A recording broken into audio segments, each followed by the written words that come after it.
This is Geek News Central. My name is Todd Cochran, coming to you from the New Media Production Studio. The lead stories are the AI bot contest. You're going to want to listen to this one. The shit show of their own making. TikTok looking for friends. And the campaign to renew the U.S. spy powers faces bitter battle in Congress. I want to welcome you to episode 1644 of the Geek News Central podcast for Monday, January 16th. This show is sponsored in part by GoDaddy.com and listeners just like you. Great deals from GoDaddy can be found at geeknewscentral.com/GoDaddy. You can support this show today by becoming a Geek News Central Insider at geeknewscentral.com/insider. Hey, we want to give a warm welcome to all the new listeners of the show. Make sure you get over to geeknewscentral.com. While you're over there, make sure you get subscribed to the podcast. That's really the quickest way to get connected to the show. Of course, you can follow me on all of the different social media platforms, including Twitter at Geek News. You can do our Discord channel. You can get on our chat room at geeknews.chat. Follow me on Facebook as well. There's all the locations really to get connected with the show. Very, very simple, but that simple matter of going over to geeknewscentral.com. Follow or subscribe to the podcast is the first step. And of course, make sure you sign up for the newsletter while you're there so that you get all the show notes delivered directly to your inbox immediately following the show. Of course, all the partner shows are linked at geeknewscentral.com. Again, go over there and check that out. The New Media Show, myself and Rob Greenlee. The Gadget Professor with Mr. Don Bain. We've got the GNC Week in Review with Scott and Kirk as well. My email address for simple is very, very simple. geeknews@gmail.com. And again, at geeknews on Twitter. Of course, this show is sponsored by the longest running continuous sponsor of a podcast. That's our good friends at GoDaddy, where you can save a lot of money by using my promo codes. It's very, very simple. Go over to geeknewscentral.com/GoDaddy and use one of my promo codes, whether it be 30% off new product purchases, a $4.99.com for new customers or those transferring a domain in.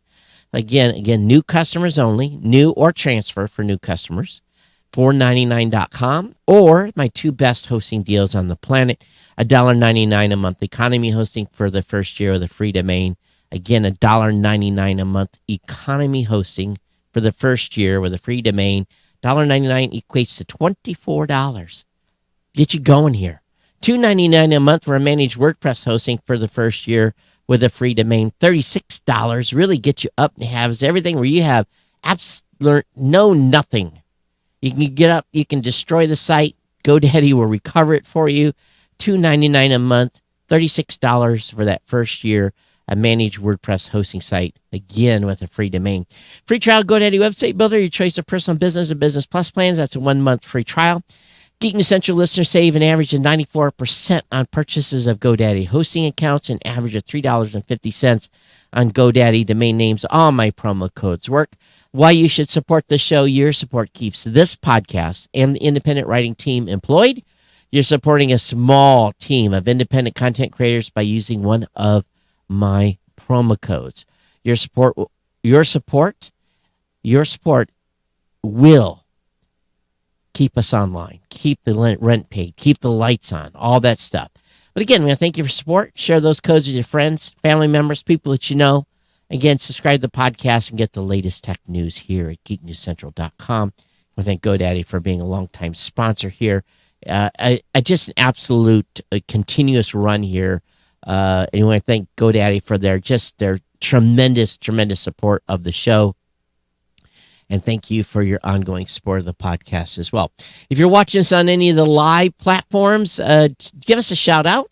We're lit and live on Podcasting 2.0 apps that you can find at newpodcastapps.com. Get yourself a new podcast app. Don't be on a legacy app, We want you to make sure you do that. Hey, there is something new that we've launched. My company launched the product this morning. I kind of hinted at it on the last episode, talking about the new service. Is called Quick Links. See if I can get this in here. Why did it do that?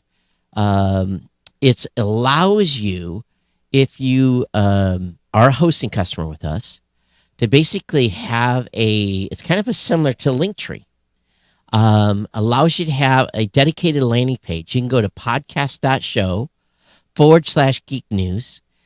You can listen to the latest episode. You can't listen to it live yet, but you can listen to the latest published episode. You can subscribe. You can connect. You can really get everything you're going to need to connect with the show. Now, we've got a premium version of this coming that'll have more features. We're just waiting to wrap up the entire premium package on this. But it's got the closed caption player, everything you need. You obviously come to geeknewscentral.com, but this is an easy way to share the show and for me to talk about it on social media, podcast.show/geek news. And I'm absolutely in love with what the team has done here, what they've created. You can listen to all the episodes going all the way back. And again, you've got lots of options to subscribe to the podcast. I've got them all there. I've got all the connections to Facebook, Instagram, Twitter, YouTube, LinkedIn. So if you want to help promote the show, you can do that, again, by sharing this link, podcast.show/geek news. Gets them in there, gets them set up. And again, if you're a Blueberry hosting customer, you get this as part of your entry fee to being a hosting customer with us. Very, very cool. So I did something today that I want all of you to participate in. I posted 2 articles on Geek News Central. The first one is entitled CES 2023 Wrap Up. And I formatted these posts very, very similar to each other. The only difference is one of these posts was written by an AI bot. And I used the service over at contents.com to write one of these articles.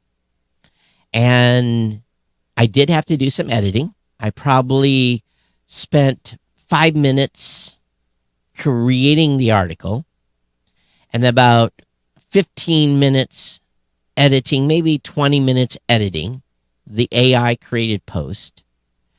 So one of them is called CES 2023 Wrap Up. And the other one is called Blueberry Podcasting Introduces Quick Links.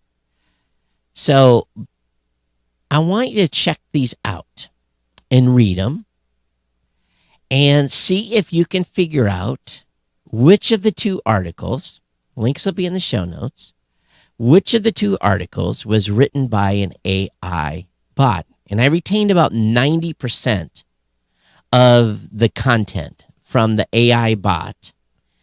So what you have to do is go through and read these and come back to me, and we will do a drawing. For those that got it right, we'll put your name into a hat. And what we'll do is we're just going to give an Amazon gift card for you, probably $25, nothing too high. But we'll basically give one of those away to the listener that has figured out which of the 2 articles were written by the bot, the AI bot. And we'll see if you get it right. And we'll talk about it on the next show. So again, one of these 2 articles, the CES 2023 wrap-up, and the article that I put up on Blueberry Podcasting Induces Quick Links, one of these was written by an AI bot. So we want you to figure out which one. And when you put your guess in, geeknews@gmail.com, geeknews@gmail.com is the place to do this. And again, once you submit that to geeknews@gmail.com, then those that got it right, I'll put your name in a hat and we will give away a $25 Amazon card for the person that got it right, and then the name we draw. We'll do it right on the show next time. So definitely go over and take a look at these. And again, I did about 15 minutes of editing of the one that of the one article that it would have been very obvious if I hadn't done the editing. But I'll let you guys read through them and see which one is which. And again, I try to format them pretty much kind of the same way to play around a little bit, give you guys some time to think.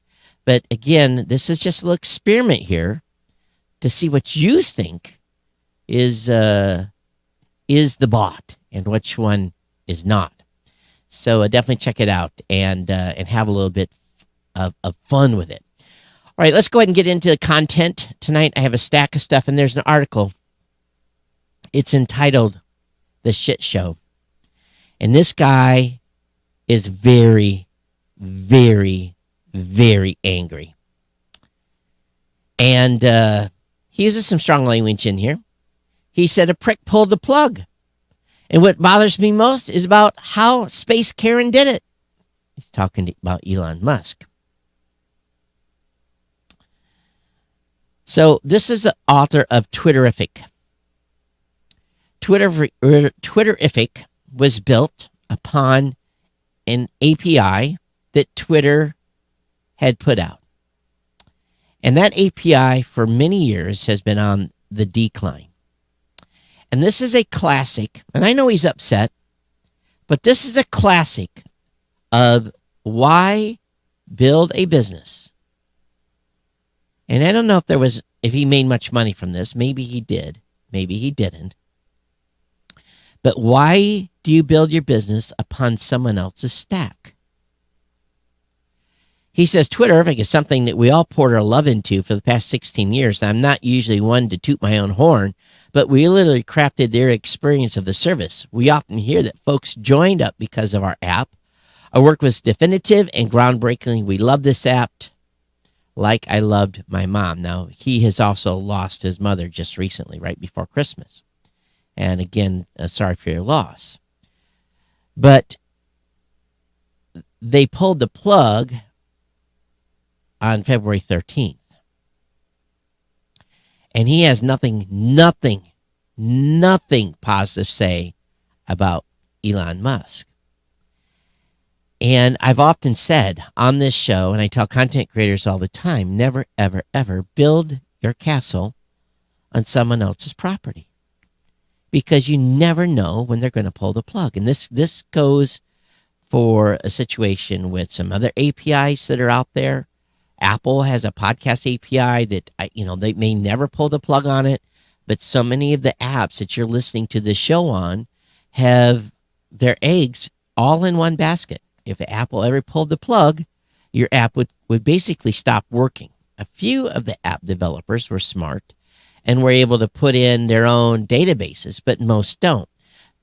Your apps that I've been promoting on newpodcastapps.com use the podcast index, which has a mission to be open, keep the APIs open. It's run on user-generated donations, the whole 9 yards, so that if the plug is ever pulled from Apple, then Podcast Index would, and the Podcasting 2.0 initiative would take over.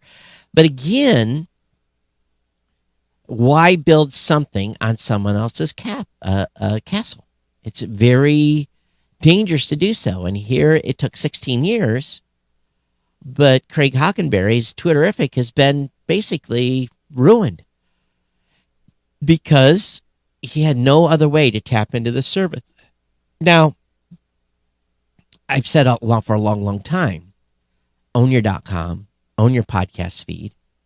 Hosting providers are a dime a dozen today, even though I run a hosting company.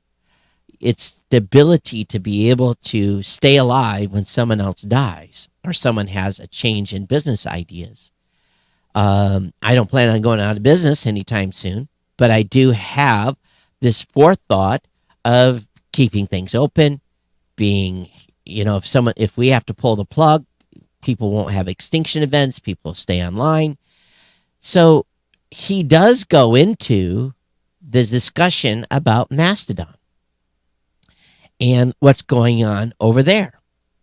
And, but ActivityPub, which is a new open, well, it's been around for a while, new open standard, it can be leveraged in a lot of different ways. And it's built on an open source community. It's not something that can be locked down. Matter of fact, someone announced just this past week about a new ActivityPub type of system.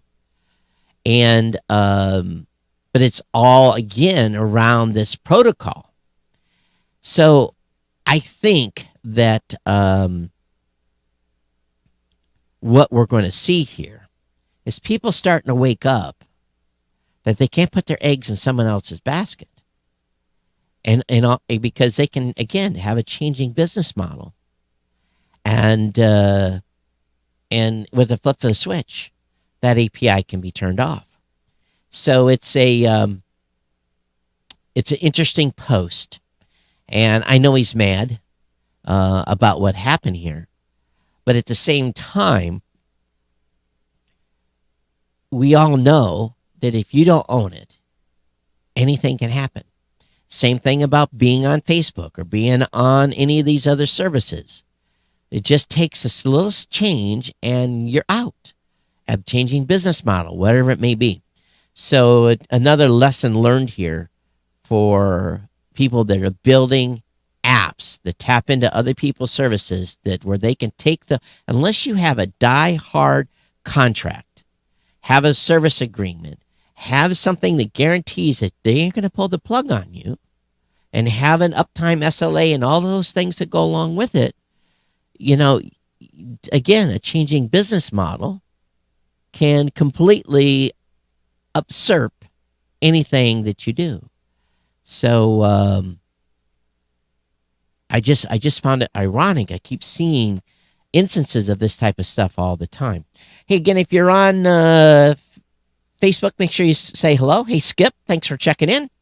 Hope you're doing well there, shipmate. Long time no see. At the same time, and again, I probably have a very limited number of Wall Street Journal posts I can see because I don't subscribe to their platform. TikTok tries to win allies the United States with more transparency. Chinese-owned app process proposes giving U.S. officials oversight of its algorithm. 2 years in negotiations with U.S. regulators about whether TikTok will be able to remain in the country, the popular video sharing app is trying a new tack, increased transparencies. In recent conversations with Washington lawmakers and civil society organization, TikTok has revealed details of a complex $1.5 billion plan to reorganize the company's U.S. operations, according to people familiar with the discussions. TikTok previously has kept its plans largely quiet, with such groups as the tech company continues to negotiate with the Committee on Foreign Investment in the United States. The talk with U.S. officials, lawmakers have become more urgent for TikTok in recent months as federal and state politicians have made the move to ban the app on government-issued devices. Congress also considering a bill that would ban TikTok in the U.S. Lawmakers cite concern that Beijing could access U.S. users' data on TikTok. And we know that some colleges have shut down access on their campuses to TikTok. They have blocked it. If you're on several college campuses, you're on college Wi-Fi, they have blocked TikTok. So we know that scrutiny of TikTok has increased after an internal probe found TikTok employees misuse their authority to access the data of journalists on the platform in an effort to identify leaks of company information. For your users, the concern isn't that they're using TikTok to just watch stupid videos, said Mr. Gallagher, who's co-sponsor of a bipartisan bill to ban TikTok from operating news. It's that they're relying on TikTok to get their news. Well, I'm going to be honest. There's some stuff on TikTok that you will not see on mainstream media. You will not see it. You see HOA organizations. You see school board meetings. You see all bunch of stuff on TikTok, if you search correctly, that you'll never find in your local newspaper. You'll never find anywhere on any media whatsoever. Videos of these conversations, of public testimony, things that should be in your local media, but is not. Or it gives a 2-minute overview and that's it. There's nowhere else to find this stuff. It's not on Facebook. It's not on Twitter.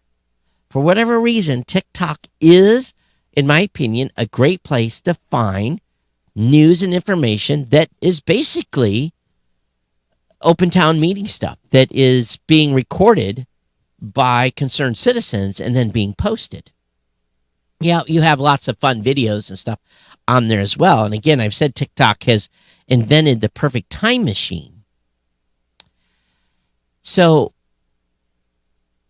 and there is great interest and great concern, in my opinion as well, that, TikTok is mining this data. We know it's going back to China for sure. If you think it's not, then you're fooling yourself. A lot of people don't care. A lot of people don't care when they do business with Chinese companies. I run into this in my own business system where things are obfuscated on who is an owner of a platform and where the code's being written and all that stuff. So I find this to be very, very interesting, what TikTok is trying to do here to win allies. And they got to do something. The heat is on in a big, big way. ByteDance is a big company. They got big influence all over the world because of its dominance, just like Facebook is. So Facebook, Amazon, all these big companies are like political arms within themselves. Matter of fact, there was some stuff on TikTok I saw the other day about something Amazon did to it was the wife of someone that they went, a wife of a husband that Amazon went after had the Department of Justice go after, where Department of Justice seized their bank accounts, that put them through living hell for 2 years and never charged them, but yet seized millions of dollars in their bank account. And ultimately Amazon said, oh, they didn't do anything illegal. And it's a whole TikTok series on that you never would see anywhere else. Quite amazing in itself. So there's lots of stuff you find there that you just don't find anywhere else.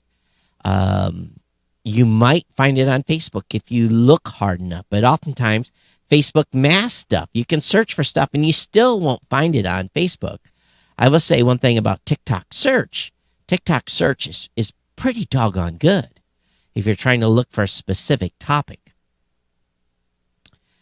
This is another big one. A campaign to renew the U.S. spy powers faces bitter battle in Congress. The U.S. intelligence community faces a hard battle to renew foreign surveillance powers that have enabled authorities to repeatedly access private information about Americans despite constitutional protections. Now, Section 702 of the Foreign Intelligence Surveillance Act, FISA, is a warrantless wiretapping program that was introduced in 2008, which was last renewed in 2018. And is due to expire at the end of this year.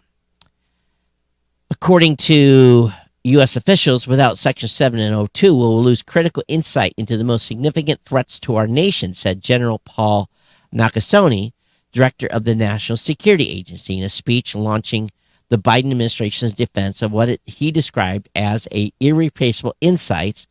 On Thursday, U.S. espionage insights gleaned from Section 702 have prevented weapons components from reaching adversaries, thwarted threats to U.S. troops, and disrupted cyber and terrorist attacks, including a 2009 foiled plot against the Manhattan subway. He says, we have saved lives because of 702. But lawmakers on both sides of the aisle rallying to demand reforms, giving startling revelations about the program's use and abuse. The pushback is fueled in part by Republican zeal to take on the federal government.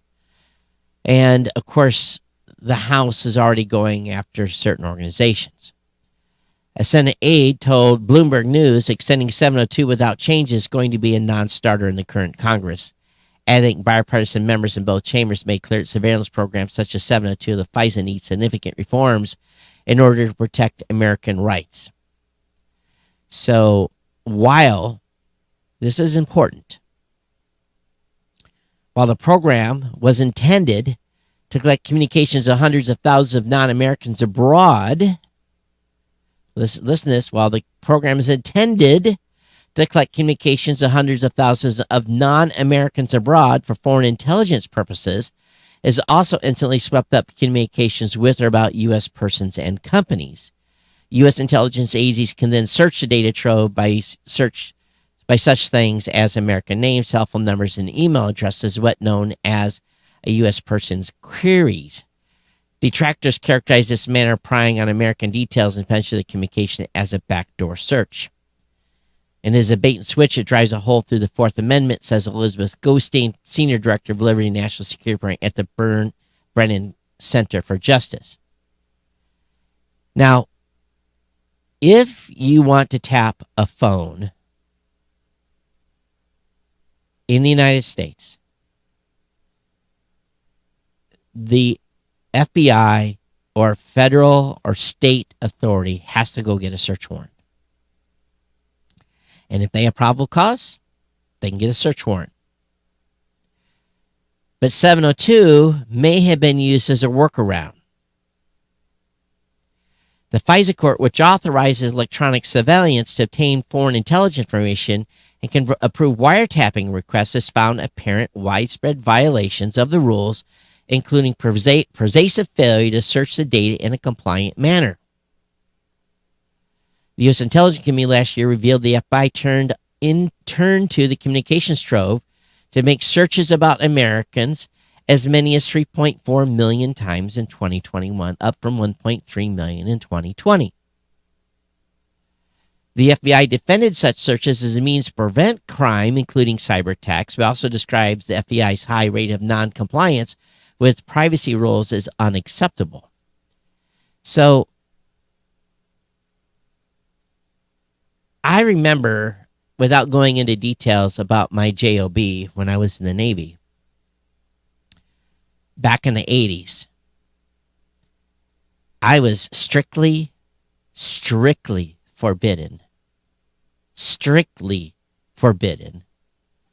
from collecting on a U.S. person. If I realized whatever I was doing was impacting a U.S. citizen, I was to immediately cease and desist. I mean, immediately. No exceptions whatsoever. Was not allowed. Not allowed. As a matter of fact, big penalties if there was any collection done on an American citizen. It was bad. I mean, it was beat into our heads. And things changed after 9/11. And after Section 702, things changed. This particular section. Again, the way the intelligence works is mostly CIA operates outside the United States. The FBI works within the United States. The NSA, well, they do whatever the hell they want, I think. And the key here is most of us are boring. Very, very boring, you know. So there's no reason. But again, there's this crossover that kind of happens. It appears, according to this commentary. So we're going to see what happens with Section 702. Do you, as an audience, believe that the United States should renew Section 702 as it is published today, as it is written today? Those of you that listen to this show, do you think 702 should be renewed? Or do you think 702 should be renewed with stricter language to absolutely unequivocally prevent the FBI, from doing any type of American queries. Now, if you pick up the phone and you call Putin and they're looking for calls going to Putin, and you talk to Putin, well, you may end up on a list. But, who's going to call Putin, right? So, but should the FBI be required in all cases be required to get a warrant? How do you guys feel about that at this point? Do you care? I don't have any skin in the game. For me, it's like, been there, done that long time ago. My ticket's been unpunched for a very, very, very long time. So, what do you think about Section 702? Love to hear your feedback. geeknews@gmail.com. Skip says, time for those days to return. Time to put some limits in place. I agree with you as well, Skip. I do agree. There is time for change. Hello, Mom. Hello, Toby. Hey, everyone. Thanks for tuning in tonight. We appreciate it. So lots of good content tonight, some juicy stuff. All right, we'll go ahead and move on from that. NASA's unveiled a plan for the next-gen telescope to search space for signs of life. NASA Observatory will be sent to the same point as the James Webb Space Telescope, but they don't want to spend 20 years building it. They want to get it together, put it up there, and make it serviceable by a robot. So we'll see. They're going to call it the Habitable World Observatory, and they're going to focus on a mission from one day. The mission is going to be from day one, be serviceable. And he said, in noting that 10 to 15 years, companies could do straightforward robotic servicing. And if it's built for that, then it would be even more simple to be serviced. And the agency is going to turn to the commercial sector to launch the vehicle, probably SpaceX. Of course, SpaceX just did a massive launch yesterday that I caught live. But we'll see. We'll see what's going to happen and see how much money this is going to cost and how long it really takes them to build. The Biden administration announces conditional $700 million loan for Nevada lithium mine. The site could produce enough lithium for 370,000 electric vehicles annually. So still not very many. So they've made funding available through the Energy's Department of Advanced Technology Vehicles Manufacturing Loan Program. To secure the money, Ioneer must obtain all the necessary permits from relevant state and federal agencies. The Center for Biological Diversity has come out against the project due to the risk it poses to a species of endangered wildflower in the area known as the team's buckwheat. The U.S. Interior Department has yet to bless the project for that same reason. The DOE said the Ioneer revised its plans for the site to avoid direct impacts on the plant. However, it's so worth noting lithium mining requires a lot of water to carry out. Still, the mineral is essential to many technologies needed to transition to the world to a zero-emission future, which, But anyway, long story short here, who's got most of the lithium? Definitely not the United States. That is for sure. You say the word mining, and people, not in my backyard, people said. No way, no how, no way. Don't do it in my backyard. Moving on here, over on the Register, Bill Gates bears all in his 11th Ask Me Anything thread on Reddit. Bill's been getting a little bit beat up on Twitter. Some stuff has been released about him and some of the stuff that he was doing. He was saying people were asking him about ChatGPT and Midjourney. And they wanted to know Gates' views on the generative AI. He said, asked how he thinks the technology will affect the world. He said, I'm quite impressed with the rate of improvements in these AIs. I think they'll have a huge impact. Thinking of it in the Gates Foundation context, we want to have tutors to help kids learn math and stay interested. We want to help medical for people in Africa who can't access a dollar. I still work with Microsoft, so I'm following this very closely. He said, asked about the rise of ChatGPT and OpenAI, to which Microsoft recently plowed $1 billion. He says, it gives a glimpse of what is to come. I'm impressed with this whole approach and the rate of innovation. I'm still a little skeptical. It's not quite there. Matter of fact, you can't get on Chat GPT right now. It costs $3 million a day to operate, and they're over capacity. You try to get in there, it won't even work. We're not going to go over his commentary on vaccines. That's, I think we all know his status on that. Let's go down and get something more technical here, because I don't want to read anything about climate either. Gates had said his views on low lab-grown meat as the future. Oh, yeah. You want to have some meat from a lab? Gates is all for it. For people who want to go vegan, that is great, but I don't think most people will do that. There are companies making beef in new ways, and people working to can't call it beef. It doesn't come from a cow. And people working to still use cows but reduce the methane emissions. I have backed a number of innovators in this space, including Beyond and Impossible in Memphis. I think eventually these products will be very good, even though their share is small today. You do know cows eat a lot of grass. Cows are just about vegetarians, by the way. And I think my mom was saying that the amount of something to do with the amount of actual conversion of that grass into meat is something incredibly getting. Anyway, I don't know the full scope of it, but you're essentially eating vegetarian meat when you're eating a cow.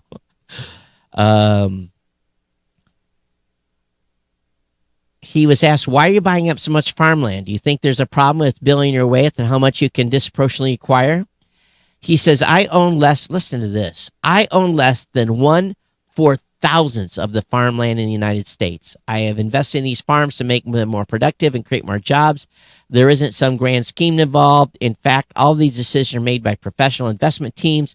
In terms of the very rich, I think they should pay a lot more in taxes and they should give away their wealth over time. It's been very fulfilling for me and is my full-time job.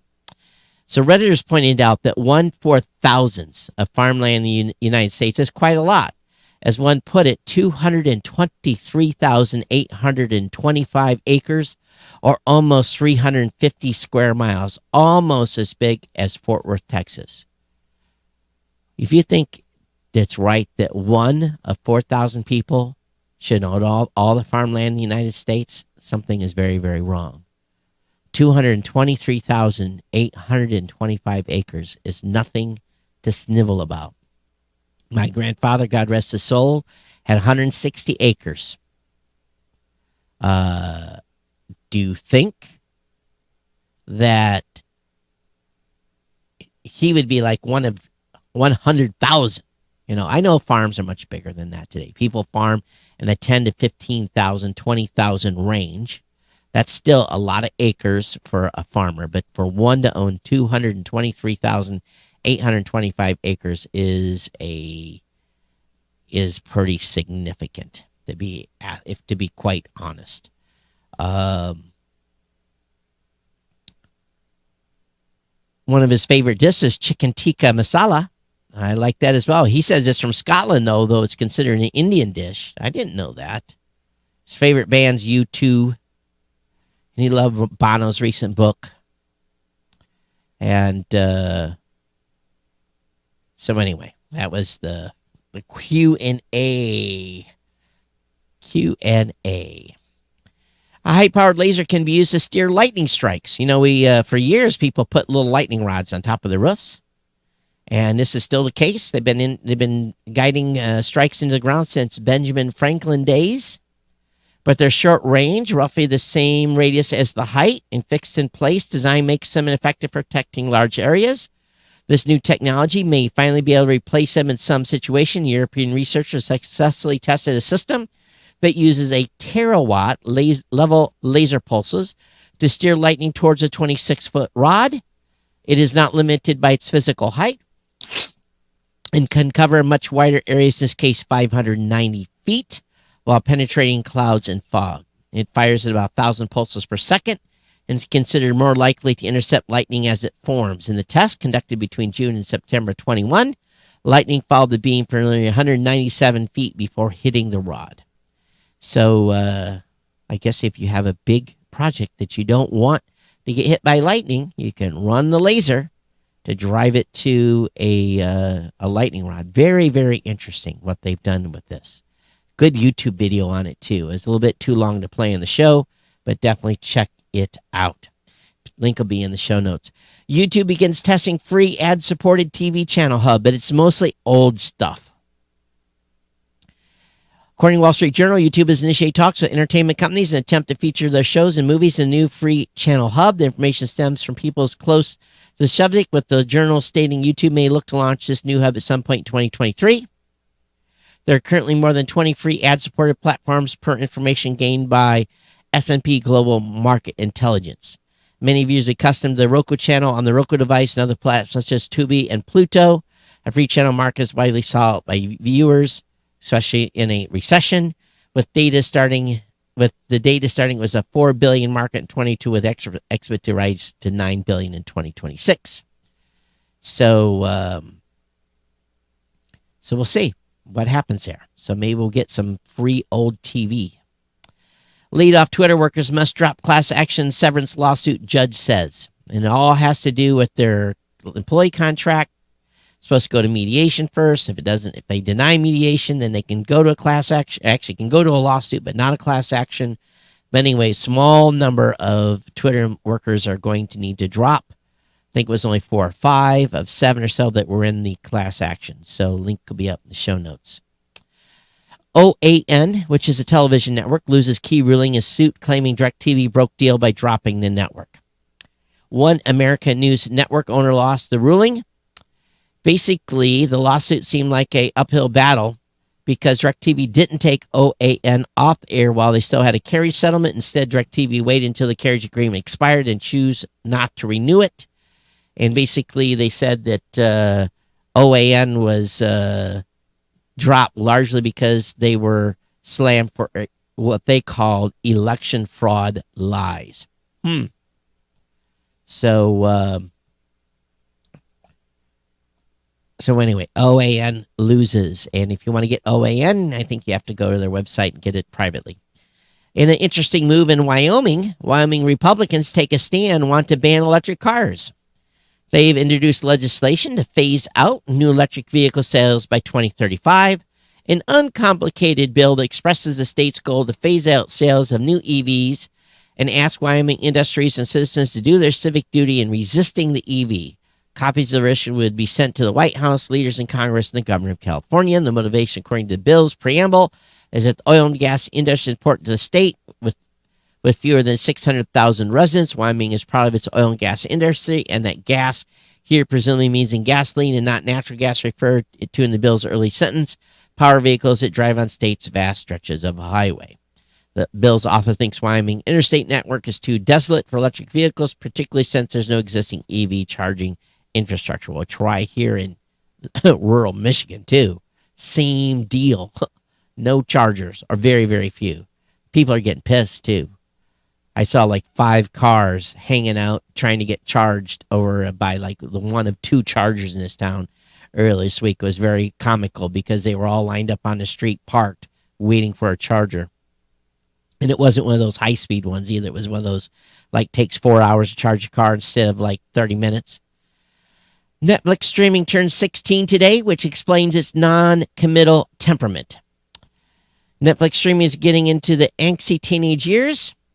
And it's easy to forget what they were like before the age of streaming. But remember, we used to get DVDs, and then they went to online streaming and a whole bunch of stuff. But while things are vastly different, and Netflix has grown into a huge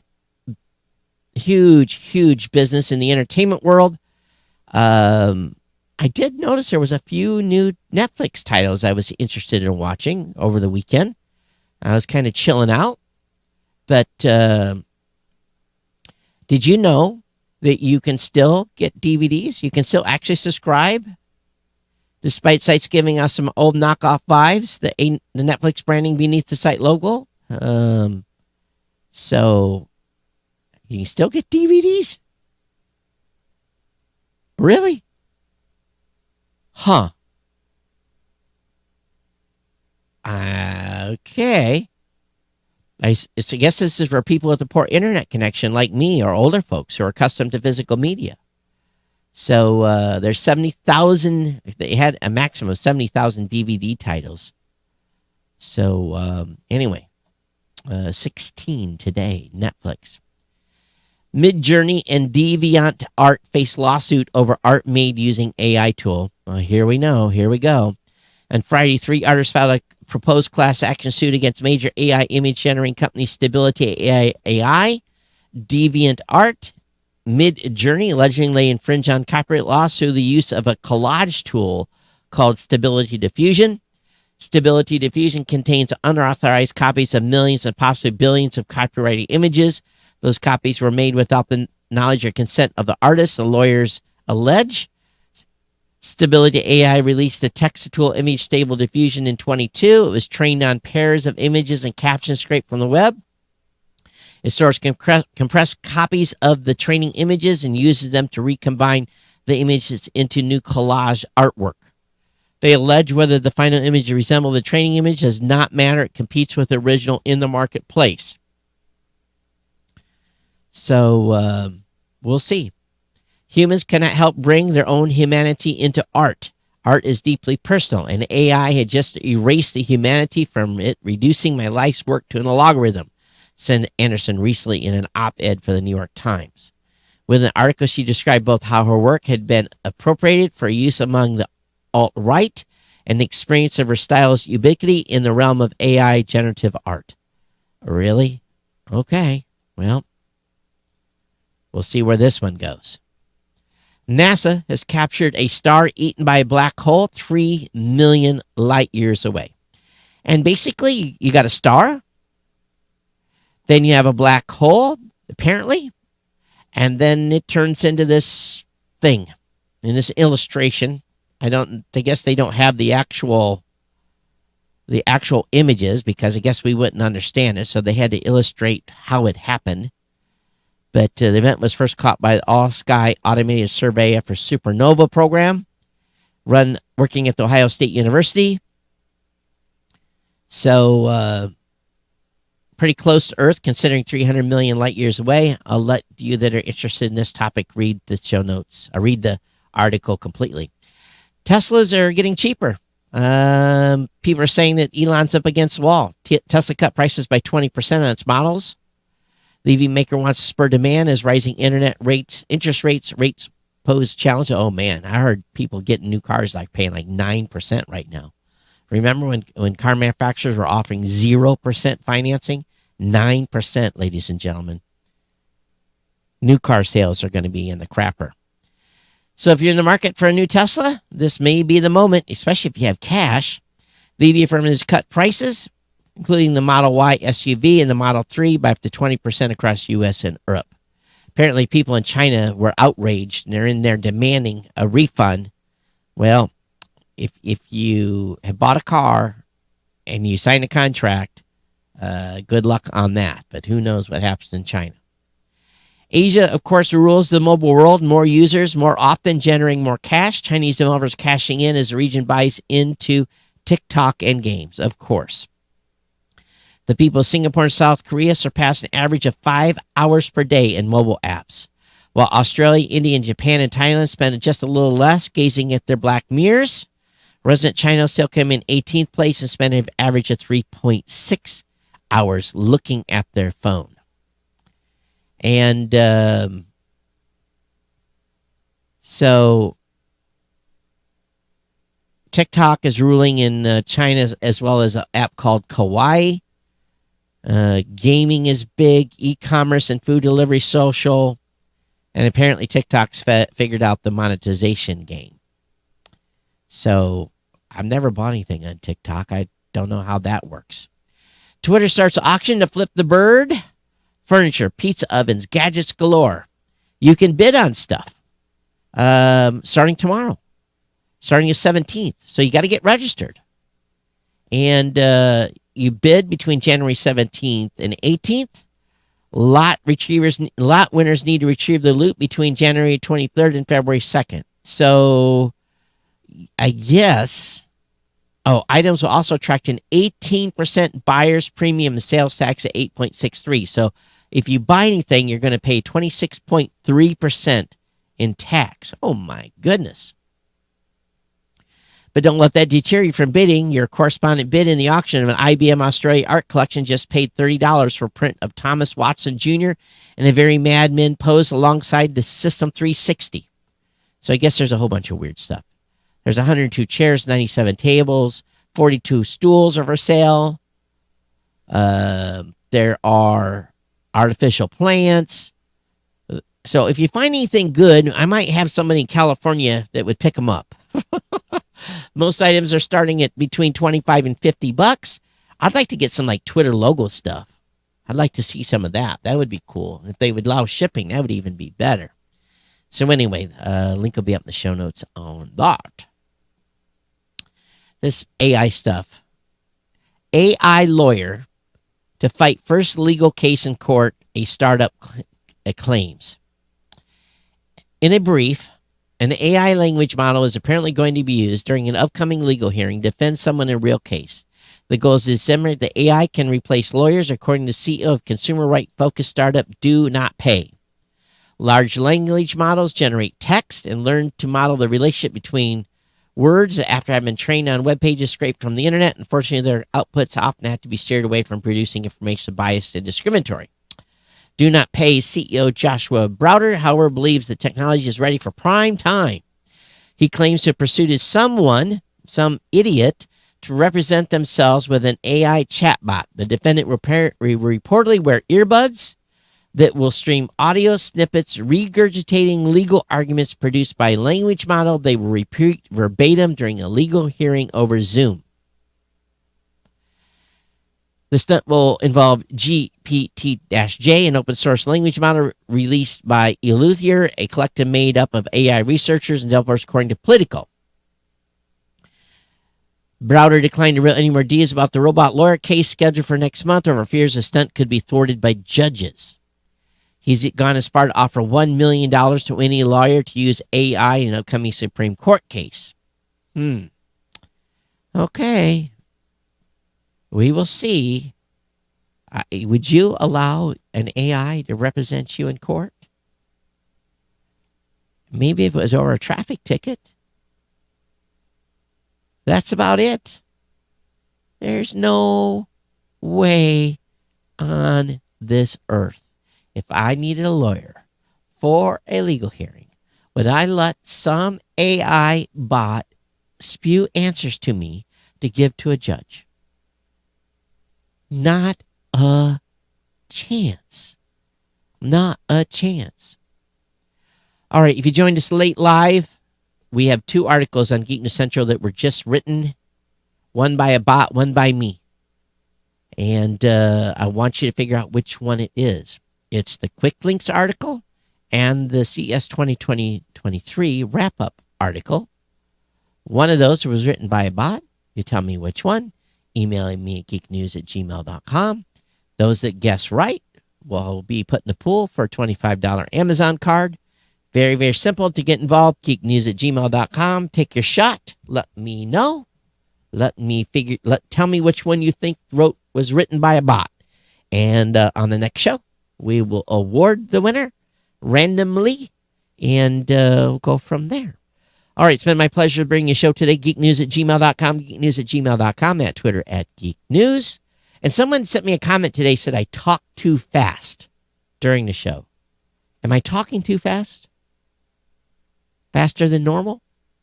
Let me know. Definitely support our sponsor, GoDaddy. We thank you so much. And if you're not an insider, consider becoming an insider.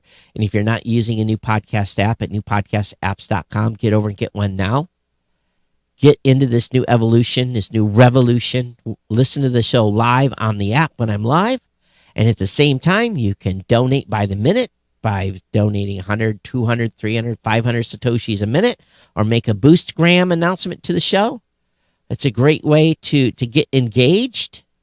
And today we've had, did we have anybody that was streaming the show live? Let me take a look. Loading it in the Saturn app. So we did have somebody, Papa HD was listening to the show live and streaming it. That was cool. And no boost grams have come in, I don't think, that I can see. But definitely try newpodcastapps.com. Get on the bagwagon. Sign up for a GetAlby account. GetAlby.com. And real easy to fund a wallet to be able to do this. I have more details on that in the coming days. But again, it's been my pleasure to bring the show. Everyone take care. Be safe out there. Take care of one another. And we'll see you back here Thursday for another edition of the Geek News Central podcast. You all take care. We'll see you next time. Be good. Bye-bye.